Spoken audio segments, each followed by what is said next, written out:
there'd be a little.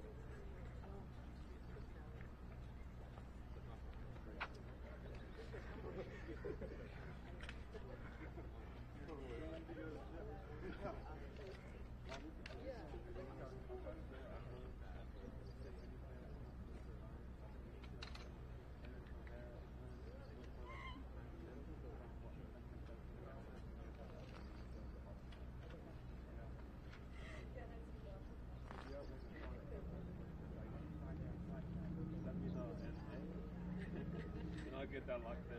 Yeah.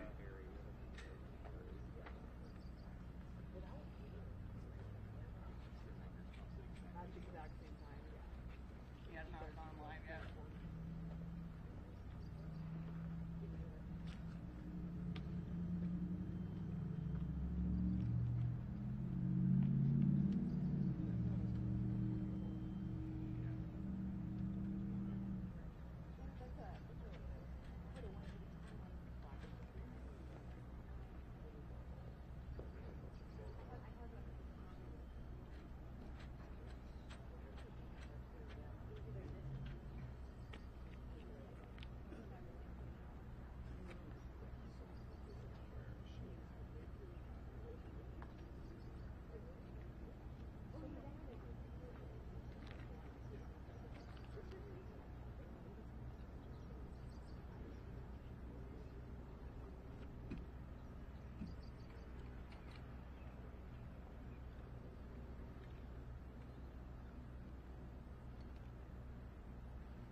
Dean was taking my dancing so bad. A lot of Will and Jesse.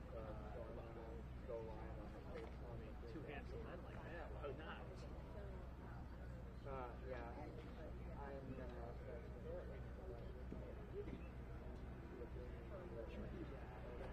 I told you. We'll let you know. The only reason we're not getting to town tonight is the highlight. It really doesn't feel like there's Jesse there would be. Oh, it's good. Exactly. The Will would be. Oh yeah, Will would be all over it like that. I had the stroke out there before and it was good. Last night? It was water. But I wasn't complaining. I knew that was the last meal. Okay. How was the hamburger? That was Yeah. Well, I never had hair down in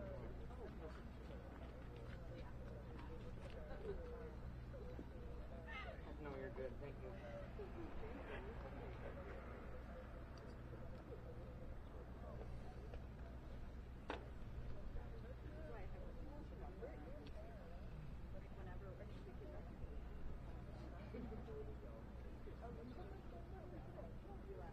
I pitched Jesse cooking and eating cicadas for information. Did you put that on there? Not the Will and Jesse. There's a guy in Toledo who's a chef. I do that shit. That'd be fantastic. Watching Jesse munch out some critters.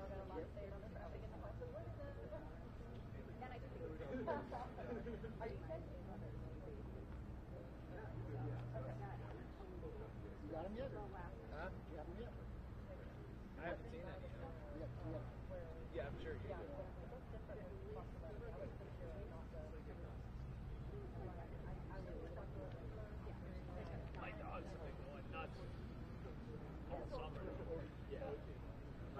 yards, it's like, you know. I literally go last 3 times before I die.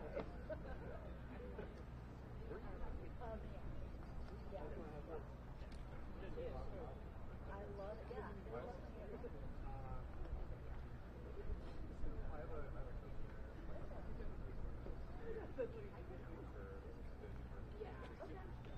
It's amazing right now. Like the weather, this is like the time.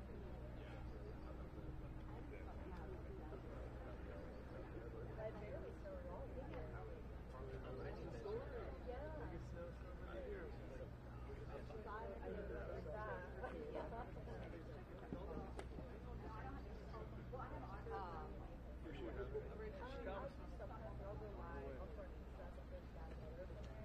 But I'm not in there like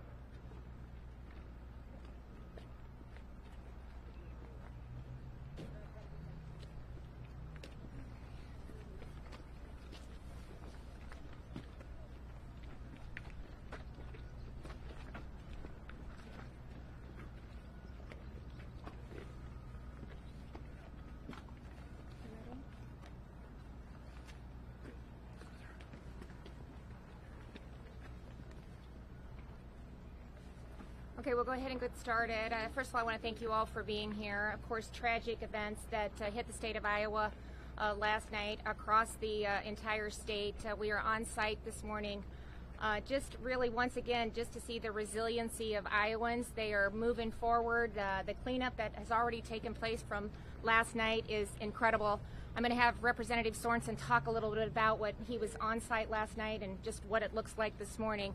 But I want to give a shout out to the community and everybody that has responded. Emergency Manager Cooper, thank you for coordinating. We've got incident site set up here at the DOT headquarters. We had law enforcement from Commissioner Bain, State Patrol to local law enforcement that have been in site, really securing the area, making sure that we keep everybody safe and all that was impacted. We had life flights in. We have been able to remove people that were impacted last night and get them to the health care that they needed to receive to other hospitals, other areas of the state. So they stepped in and did a really good job in really making that happen as well. You know, it's just been a month out since Minden and Shelby County and the tornadoes that hit our state at that point. They continue to walk through the recovery. Again, just incredible, the response, the volunteers, the community, the outpouring of help.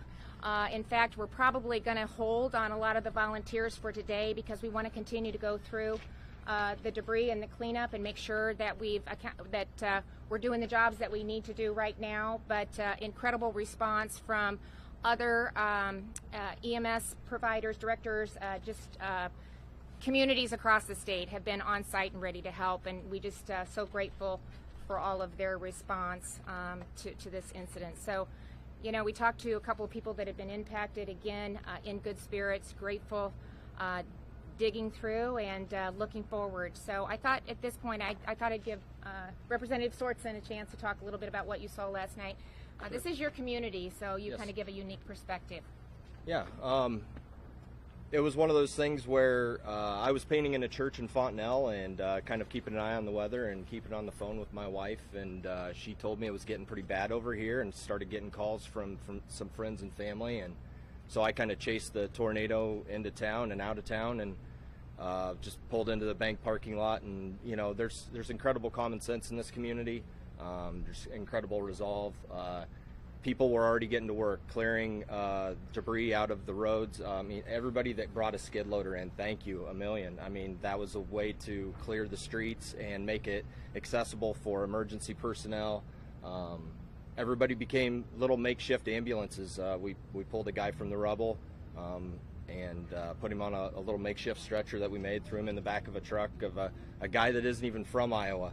And we just made our way to the lumber yard, which was the makeshift hospital. And so, you know, as I toured around with the governor, I told her, I kind of wish you were here last night because, I mean, we've already done so well. I mean, this community has already done so well at just cleaning up the streets and getting to work on rebuilding.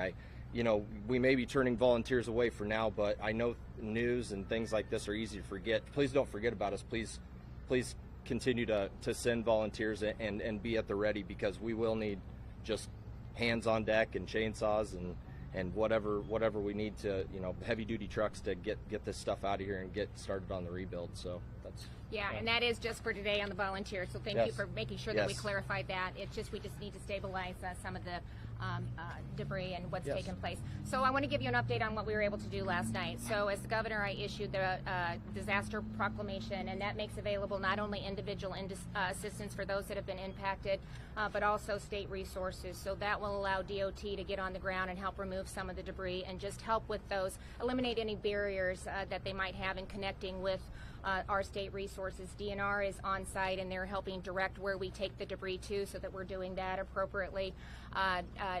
Director Benson is already working with FEMA. I spoke to Administrator Criswell this morning.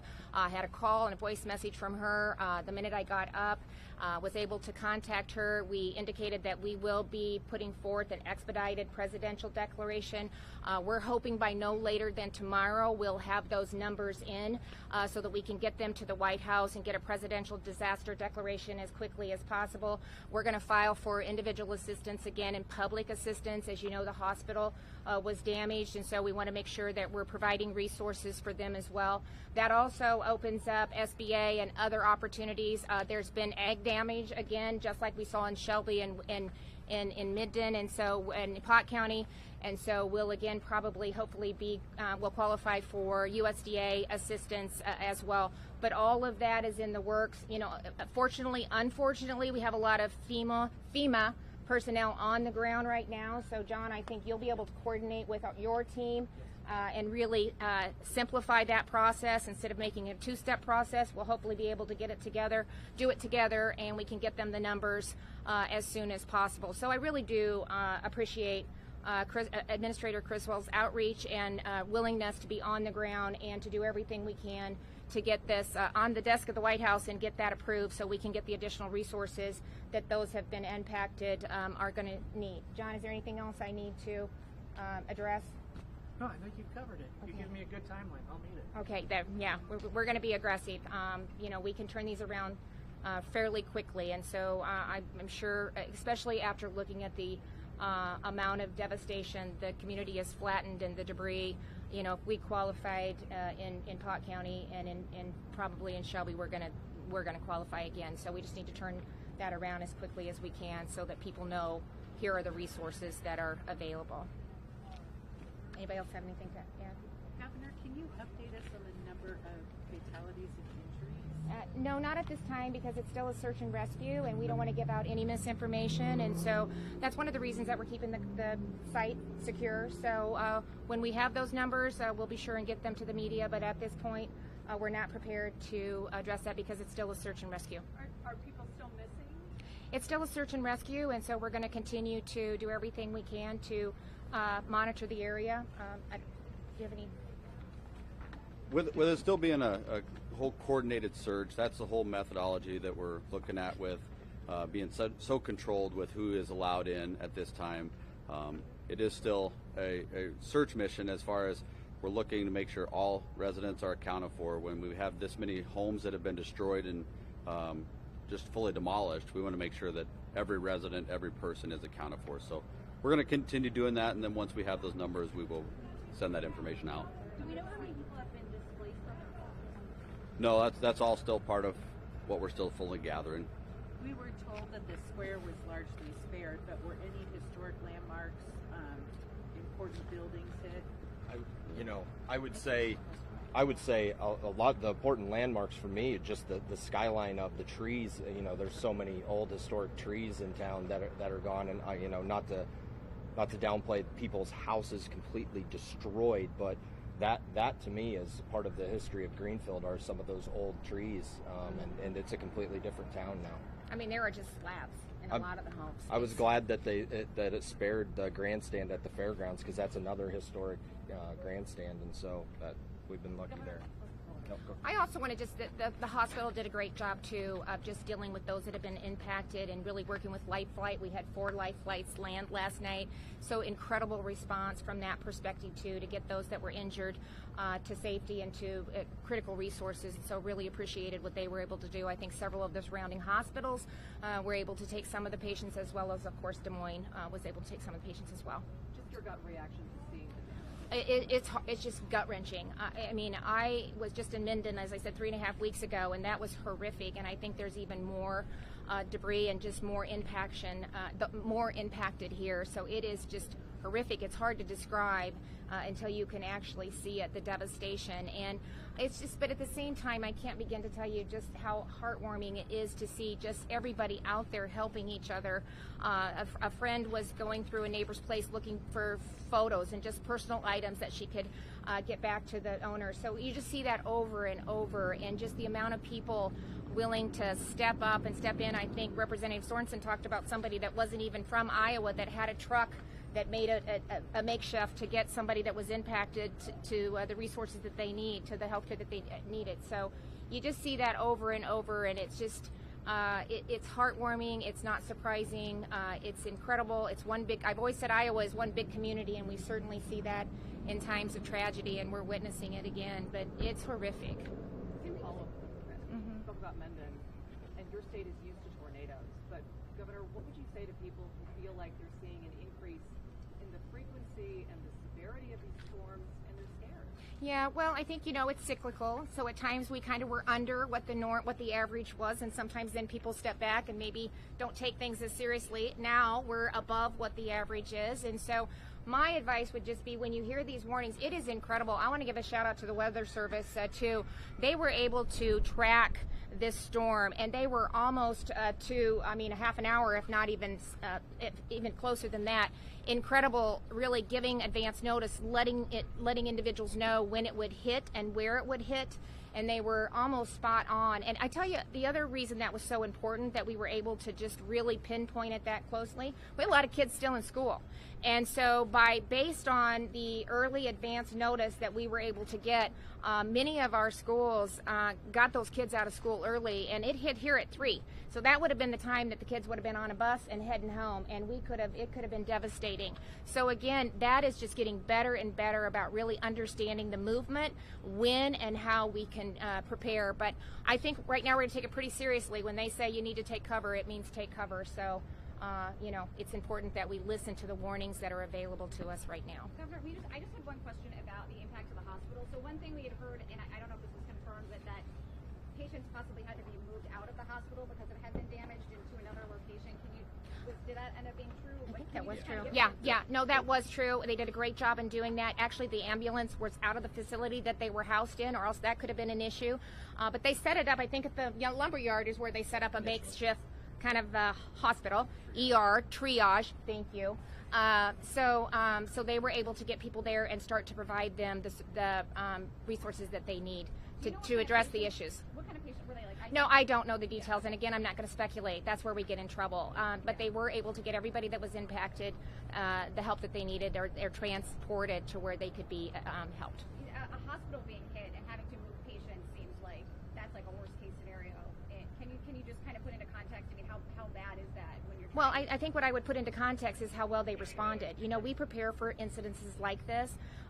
The emergency management team, they prepare for it, and everybody executed like they needed to do. And they got people where they needed to be and got them the help that they needed and the resources. And anybody that was injured was transported or took the air flights to where they needed to be. So I would thank them for their response. We know a couple of families have been displaced and are sheltering either at the high school or at one of the churches. Have you been able to talk to them at all? I have not talked to them yet. The shelter will continue to be at the high school because we were able to, with the disaster proclamation, that provides the director of the Department of Education, Director Snow, the ability to waive school days, and so she's waived the last 4 days of school. So school is officially over, and they'll be able to continue to use the high school as a shelter. Any other thing that we need to address from that perspective? No, I mean the school is also kind of our makeshift hospital, just for any triage. anybody that might get hurt during our search and rescue or cleanup efforts as well. So, and basically that's just going to be a transition from their initial care, and we got buses stationed there that will transport them to a critical care facility or another hospital somewhere. So. And this is Emergency Manager Cooper, who has been facilitating all night. So thank you for all that you've done in helping lead these efforts. Yes, thank you, Governor. Oh, Governor, sorry, just one more quick, I know it's tough to pinpoint data points, but do you have any ballpark of how many first responders came out? You could say was there dozens, hundreds, how many people responded? I mean, we had law enforcement, fire, EMS if they weren't impacted last night, they were basically here Clark County. From the county line or the state line, Missouri state line to the Nebraska state line, and as far north around Fort Dodge, I think we had some units maybe coming from Grand Junction. I know Grand Junction was here. Yeah, I mean, all over. It was impressive.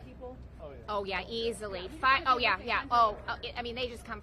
Firefighters, local law enforcement, emergency managers, their team, and every one of the counties on site really offering or coordinating from their facility on how they can help with resources. So it's one big team that really gets stood up to help whoever is in need. It's really, honestly, quite impressive. Could we say hundreds? Could we quantify it that way? Yeah, oh, yeah. For sure. Oh, yeah. When it comes to the scale of how many buildings were either impacted or damaged, dozens, hundreds, what are we talking about? I mean, I think it's still preliminary, right? I mean, we're still doing a lot of that, and I mean, you can't. It's flat. So we wouldn't want to give out a wrong number, and we're still assessing. And there's properties in the country that have been impacted as well. So we want to make sure that we have an accurate account that we report on. Dozens at this point. That's small, Yeah, plus. Yep. Yeah, it would be way underestimating. And last question, Hannah. I know that search and rescue is still ongoing, but FEMA is reporting that there were 3 dead here. Yeah, I'm going to say it again, and we've said it multiple times. This is a search and rescue mission, and it will continue to be throughout the day. So thank you very much. Thank you.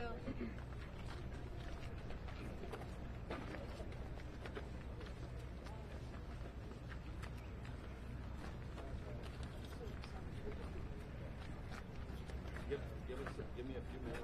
Everybody just give me a few minutes, gather a few things, and then I will touch base with you, and then we'll work on getting into town here. So just give me a few minutes to gather some things, and then,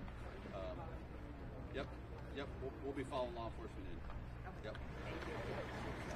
All right, so we can just get set for that. We need to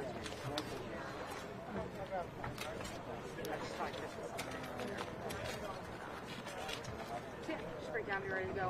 Let's focus on